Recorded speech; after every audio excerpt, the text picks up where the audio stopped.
ఏం బాబు, ఏం కావాలి? అన్న 100 రూపాయలు చెప్పులు చూపించాను అన్న. రే 100 రూపాయలు చెప్పులు ఉండడానికి ఇదేమన్నా ఫుట్పాత్ అనుకున్నాయంట్రా? బ్రాండెడ్ షోరూమ్ రా ఇది.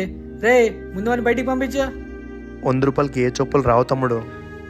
అన్న ప్లీజ్ అన్న, అలా అనకండి అన్న. 100 రూపాయలకి ఏ చెప్పులు వస్తే అవి ఇవ్వండి అన్న. సరే తమ్ముడు ఉండు, ఏదైనా ఓల్డ్ స్టాక్ ఉందేమో చూస్తాను.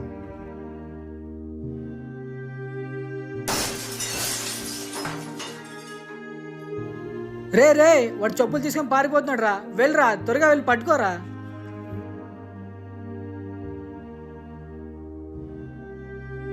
ఏరా వాడు దొరికాడా? లేదన్నా, వాడు తప్పించుకొని వెళ్ళాడు. అన్న కొట్టొద్దన్న, ప్లీజ్ అన్న. దొంగతనం చేసి పారిపోతావా? అన్న మా నాన్న కళ్ళలో చెప్పులు లేవన్నా, అందుకే ఇలా చేశానన్నా. సారీ అన్న, తప్పైంది, తీసుకోండి అన్న. సరే తమ్ముడు, ముందెళ్ళి ఇక్కడి నుంచి. వీడియో ఎలా అనిపించిందో కామెంట్ చేయండి. వీడియో నచ్చితే ఒక ఫాలో చేయండి. Thank you. సబ్స్క్రైబ్ చేసుకోమావా?